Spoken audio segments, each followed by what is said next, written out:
Okay, this is the third and final part of our video lecture. So we're moving on now, continuing on with slide 13.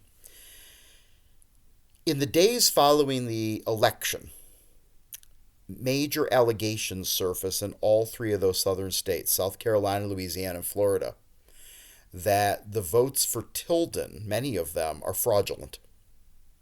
South Carolina, in particular, realizes that in their state they had 101% voter participation, meaning that more people voted than were eligible to vote.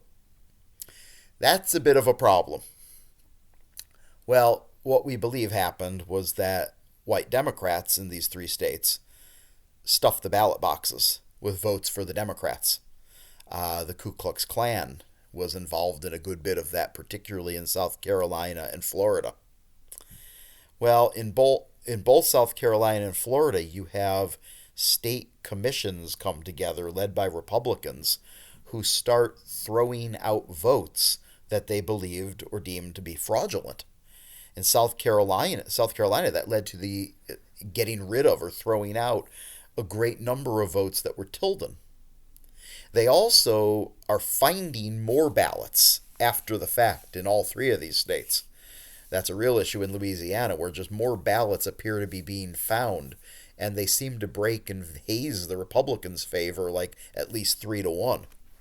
Oh, Democrats are really starting to get upset and are starting to say, "Are you trying to steal the election?" Republicans counter by saying, "No, you tried to steal the election by stuffing ballot boxes." This could be ugly. In fact, we're still counting and fighting about this over a month after the election in December. In fact, there won't be any resolution by the time the calendar hits January. Remember, by March 4th, 1877, Grant's done one way or another. Someone has to be president. We got to resolve this race. Go to the next slide, slide 14. In Oregon, Hayes won. But it turns out one of the three electors, they only had three, small state, was ineligible to be an elector at the Electoral College because he had held a federal position. Well, the Democratic governor of Oregon decides to try something sneaky. He says, "I'm going to appoint a replacement for him, and I'm going to appoint someone who will vote for Tilden." Well, that would change the whole election. One electoral vote difference. Republican electors on the day the Electoral College meets go there and they deny the other elector the right to vote, and they cast 3 votes for Hayes. The country's coming apart.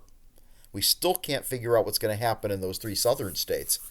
And it's getting potentially violent. One day, Hayes is sitting at his home in Ohio having dinner with his family when a bullet breaks through a window, misses him by a few inches. Some crazy person fired a rifle shot at him. This is not good. Ultimately, all 3 southern states, though Tilden led them after the initial vote count, all 3 flip to Hayes by January. Again, you can go on the Dave Leap page, click on South Carolina, click on Florida, click on Louisiana. See how close they are. Well, needless to say, Democrats, slide 15, scream, "Stolen election." Democrats say this is fraudulent. You stole the election. The Republicans are just taking it. We're not going to settle for this. Well, the Democrats control the House. Electoral votes have to be accepted by Congress. They are not official until Congress accepts the electoral count. And Democrats in the House say, we will not accept electoral votes for Hayes in South Carolina, Florida, Louisiana. Which means nobody wins. Which means we might have to have a temporary president on March 4th if we can't figure this out. To try to figure it out, Congress creates a commission. And that right there should be the end of the sentence in terms of knowing it won't mean anything, because usually congressional commissions don't mean much. They create a 15-man commission. Republicans control the Senate, Democrats control the House, and Grant's still the Republican president. So Republicans get one more seat. They get 8 seats, Democrats get 7 on this commission. They get all the information and evidence about the election. And guess what? In the end, they vote 8-7. 8 Republicans saying Hayes legitimately won. 7 Democrats saying Hayes did not legitimately win. This is ugly. Believe it or not, several southern states begin calling legislative sessions where they are openly considering the question of secession. Meaning, should we secede from the United States if the Republican Hayes is the president? Can you imagine that? We're only a decade removed from that awful bloody Civil War, and you're already having some of the same states that seceded talking secession again. This could turn out to be catastrophic for our nation this election. Fortunately, some cooler heads are going to prevail. Slide 16, you must know about this. It's called the Compromise of 1877. Members of Congress work out a deal, a compromise. Here's the deal. This is not done by congressional leaders. This is done by party leaders, okay? If I said members of Congress, I misspoke. I'm sorry about that. Members of the Democratic and Republican Party do this. Congress failed with their commission. So you get leaders of the parties, likely in very smoke-filled rooms, saying, we're not going to leave this room till we come up with a deal. In the end, the Democrats agree that they'll accept the legitimacy of a Rutherford B. Hayes presidency. Now that's pretty remarkable when I was just a few minutes ago talking about maybe having another secession or another civil war over this election. The Democratic Party leaders ultimately agree we will accept the legitimacy of a President Hayes. Well, what did the Republicans offer to get that deal? The Republicans did offer and say, we promise that Hayes will put at least one Southerner in his cabinet. Well, big deal. One Southerner.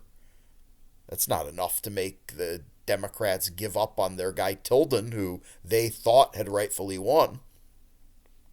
There had to be something bigger here. And there is. You think of something that Democrats wanted more than anything, maybe even more than a President Tilden. The Democrats wanted the military out of the South. Now, the Republicans understood in 1877 that, the days of the military occupation were probably numbered. They've been there for 10 years. If the trade-off is take the military out of the South, but we get our man Rutherford Hayes, what they desperately wanted, 4 more years of Republican presidency, Republican Party leaders agree to that. Therefore, Hayes will be accepted. Members of Congress will accept his electoral vote. On March 4th, 1877, he will be sworn in as the president. The big loser in this is Tilden. And if there ever was an election stolen in American history, I'm not saying this one was, but if there ever was, this leads the top of the list. Shortly after Hayes' presidency begins, the military leaves the South. Now, in the end, the Democrats got the much better of this deal. Because Rutherford Hayes turns out to be a one-term, by his own choosing, does not run for a second term, a one-term, rather ineffectual president. Not bad, just nothing special. But the Democrats get something that lasts far longer than 4 years. The Democrats, by getting the military out of the South, get something that will last and help their power for the next 80 to 100 years. The Democrats now are in a position where they could try to redeem the power